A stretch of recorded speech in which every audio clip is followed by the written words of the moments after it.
Well, a Bentonville man, 32-year-old Matthew Wenckowski, has been charged with 2 counts of second-degree assault. The court documents say the accusation stems from an encounter at the Bentonville Community Center. Police spoke to a mother on the scene who said Wenckowski inappropriately touched her 2 daughters. Police say they were then able to identify the suspect on surveillance video. The affidavit says Wenckowski admitted to the actions and said, quote, "I felt like I was being hounded by something very dark." He was released on bond and is expected back in court later this month. And a judge has delayed the trial start for a Northwest Arkansas couple accused of using their own nonprofit's funds for their personal use. Jason and Lacey Carney were the founders of Second Milk. It's a nonprofit claiming to help malnourished children in Africa. The Carneys face a dozen charges from wire fraud to falsifying tax returns. Court documents say they were lying to their nonprofit board and exaggerating expenses. The judge delayed the trial in order to give the attorneys more time to handle the case. It's now scheduled for June with a pretrial hearing happening in May. Well, the Fort Smith School Board has decided to move forward with the plan to right-size Carnell and Spradling elementary schools.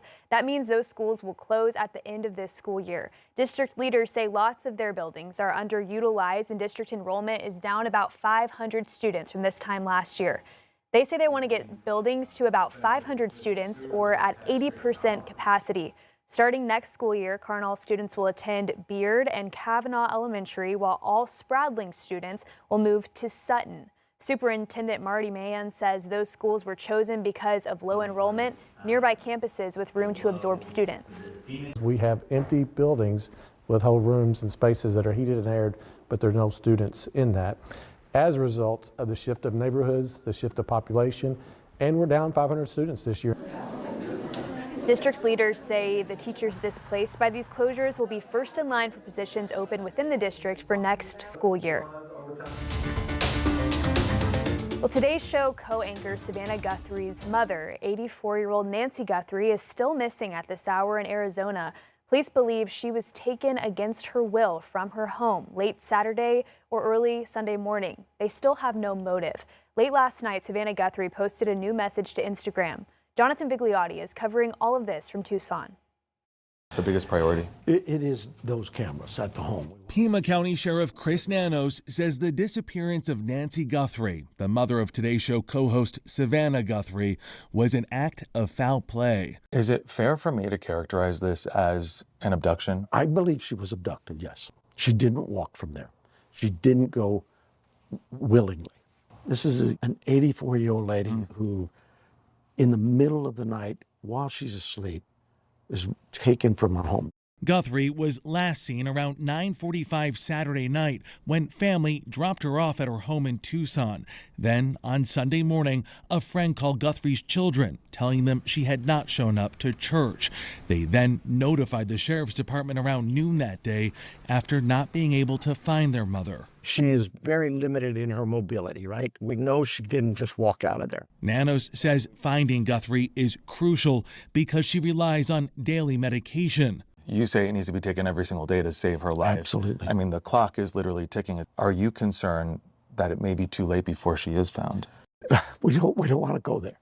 Look, we just want to find her. Savannah took to her Instagram with this message, calling for everyone to please pray, saying in part, "Thank you for lifting your prayers with ours for our beloved mom, our dearest Nancy, a woman of deep conviction, a good and faithful servant," and ending the post simply by saying, "Bring her home." How is the Guthrie family doing? They're pretty devastated. They just want their mom home. And Savannah Guthrie is here in Tucson assisting with the investigation. She's hired a private security team as it remains unclear if this was a targeted crime. Jonathan Vigliotti, CBS News, Tucson, Arizona. President Trump is renewing claims about election fraud, now saying Republicans should take over voting nationwide. The comments come as election experts push back and legal challenges continue. With 9 months until the midterm elections, President Trump suggested Republicans should take control of voting in parts of the country Speaking on a podcast with the former deputy FBI director, the president again claimed elections are being stolen and alleged undocumented migrants are voting illegally. Election experts say voter fraud is extremely rare and notes the Constitution gives states, not the president, the authority to run elections.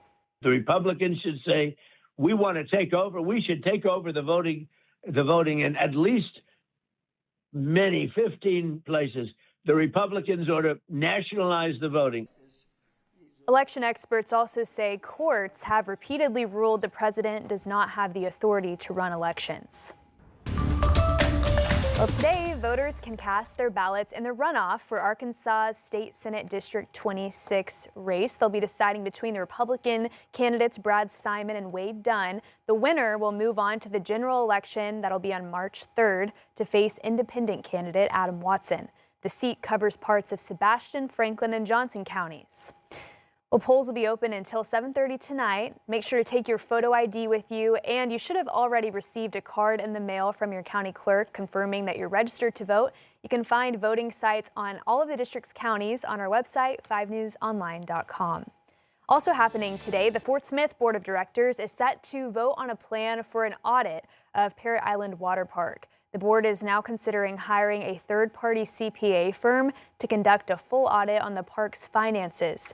Now, 2 weeks ago, city directors approved putting more than $2 million toward the construction and installation of 5 water slides.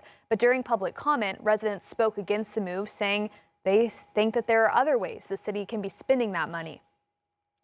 Well, as we begin our coverage of Black History Month, local communities are marking the month with celebrations, art, music, and meaningful conversations. 5 News reporter Claire Everbach spoke with the University of Arkansas Fort Smith to learn more about how their campus is honoring the month.